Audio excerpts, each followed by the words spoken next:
Welcome to this video. In here, I'm going to teach you about sampling distribution of proportions. First, consider these following scenarios. Are these means or proportions? First, you are calculating the average number of ski days over break for your class. The average word right here gives you a hint for that's a mean. Second, what percent of your class went skiing? Because there's a percent here, that means this is a proportion.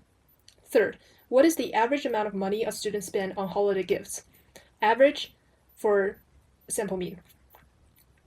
How many presents did a student receive this holiday season? This should be a mean. 5. How many students remembered to buy their mom a gift independently? This should be a proportion, because how many students, we only want to know the percent of the students or the sample of the students relative to the population. So let's go into the real stuff. Sampling distribution of a sample proportion. The sampling distribution of a sample mean, let's review what we learned. For population, the mu sub x will just be mu, and the standard deviation will just be standard deviation. Like the sample mean and the sample standard deviation will be the same for the population mean and population standard deviation. For the sampling distribution, however, mu sub x bar will be mu, and the mu sub x bar will be standard deviation divided by square root of n. Remember, there's a difference right here. And to visualize it, for a sampling distribution, what we actually doing is collect the sample means and put them onto a normal curve.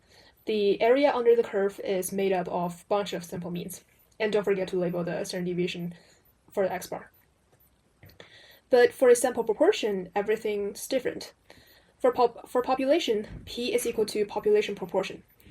And for standard deviation of population, it will just be the standard deviation, population standard deviation. The sample distribution will be mu sub p hat will be p, and the standard deviation p hat will be square root of pq over n. So here's the difference. To visualize it, it will be taking a bunch of sample proportions and putting them on a normal curve. The area under the curve will be made by a bunch of sample proportions. And don't forget to label the standard deviation for proportion. And here's a couple rules for sampling distribution of x bar. First, simple random sample should be unbiased, also known as mu, like this will tell us the mu. The second rule is 10% condition. This one we will use a lot in future videos. This means that the population should be greater than 10 times your sample size. This helps you to define the standard deviation for the sample mean, which is standard deviation for the population over square root of sample size. Third condition is sampling distribution is normal if, first, population is normal, which means any n.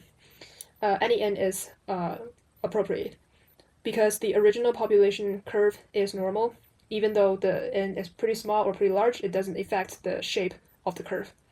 Another case will be n greater than 25. Some textbook will use 30, it depends on you, but 25 is large enough. And rules of thumb for sampling distributions of sample proportions. Here's a couple. First, simple random sample.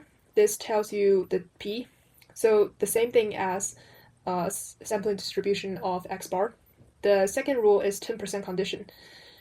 But in here, instead of using the square root over square root, the standard deviation over square root of n, we're using the square root of pq over n.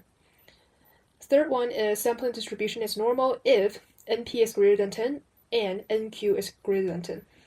np help you to know the number of success and nq help you to know the number of failures. So both of these two have to be greater than 10 in order to satisfy the third rule. Okay, moving on to this example. Question 1. Before leaving the baggage area of DIA after an international flight, each passenger must pass through the customs inspection area. Customs officials claim that 70% of the passengers that pass through are stopped by inspectors to search their luggage. Suppose we sample 500 people that pass through the customs area. Part A. What is the mean of p hat? Well, mu of p hat will be the same thing as like not the same thing, but the question gives us it's 70%, therefore it's 0.7. Part B, what is the standard deviation of p hat? Sorry for the kind of my writing and the question text has overlapped each other a little bit. So the standard deviation of p hat is equal to the square root of pq over n, which gives you 0.0205. Part C, what is the probability that fewer than 450 passengers will be checked? Check rules first. So first of all, we have to check, is this a normal curve? So first of all, assume SRS. Because the question didn't specifically say this is not a simple random sample, so just for our practice purpose, we will assume that this is a simple random sample.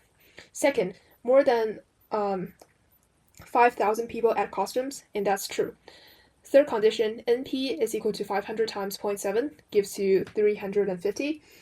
NQ is 500 times 0.3, gives you 150. Both of them are greater than 10, so third rule checked.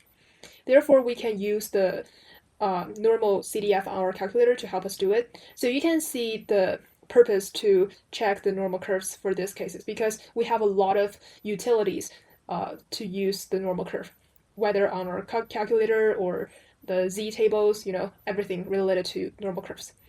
And the probability of p hat is less than 0.9 will be, I'm not really sure what this number is, like 1. It should not. Well, it should. Like, you can feel free to check it on your calculator, since I don't have a calculator next to me. But that's the basic idea. So how do you get this 0.9? Well, you're going to use 450 divided by 500 to get the proportion. And how are you going to draw it on the curve is right here. So the 0.9 and so the 0.7 is our mean proportion, and the standard deviation for proportion is 0.0205. We want to get the area that is less than or equal to 0.9. Okay, so it does make sense, because I was a little worried when I'm looking at this number, but from our curve you can see pretty clearly that most of the numbers are light below 0.9. Therefore, we can just say it's roughly equal to 1. Okay, moving on to question 2. IQ scores are normally distributed with a mean of 100 and a standard deviation of 15. We're going to sample 5 high school students randomly. Part A, what is the probability that one person has an IQ greater than 110? So for this case, we're not applying any new stuff. We're just using our knowledge from previous units. So label the normal curve with mean and standard deviation, and we want to get x greater than 110. Therefore, using our calculator, get the number 0.2525. Part B, what is the probability that one person has an IQ lower than 85? Same thing, but instead of this time shaded the left region. Therefore, x less than 85, the probability will be 0.1587. Part C, what is the mean of x bar? So mean of x bar, in this case, will be the same thing as the population mean. Therefore, it's 100. Part D, what is the standard deviation of x bar? Check the rules. So in real exams, they won't give you a hint for checking the rules, but I'm just texting here to remind you, you have to check the rules before you apply the calculations. Part A, is this a simple random sample? It is. Is this more than 50 high school students? Well, yes. Third condition, IQ scores are normal? Yes, because it says normal distributed. So actually, n does not matter, the size of n does not matter in this case, because the original shape is already normal. Therefore, the standard deviation of x bar will be 15 over square root of 5. Part E, what is the probability that the group average is higher than 110? We're using the sample proportion, create a normal curve. So we're not using the original population normal curve, we're not using that. We're just using the population normal curve. Since we're using the sampling distribution to find the group average, therefore we're going to use this. So the main difference is the standard deviation. Standard deviation, instead of using 15, we're going to use 15 over square root of 5. Therefore, the probability of x bar greater than 110 gives you 0.0680. Part F, what is the probability that group average is lower than 85? So same thing, using the sampling distribution for proportion. Instead of this time shaded the left region of 85, we will get 0.0127. Okay, and that's all for this video. I hope it gives you a good idea about how this proportions, sampling distribution for proportions, different than sample distribution for means, and how do you calculate each of them. And thank you so much for watching. Hope you have a great day.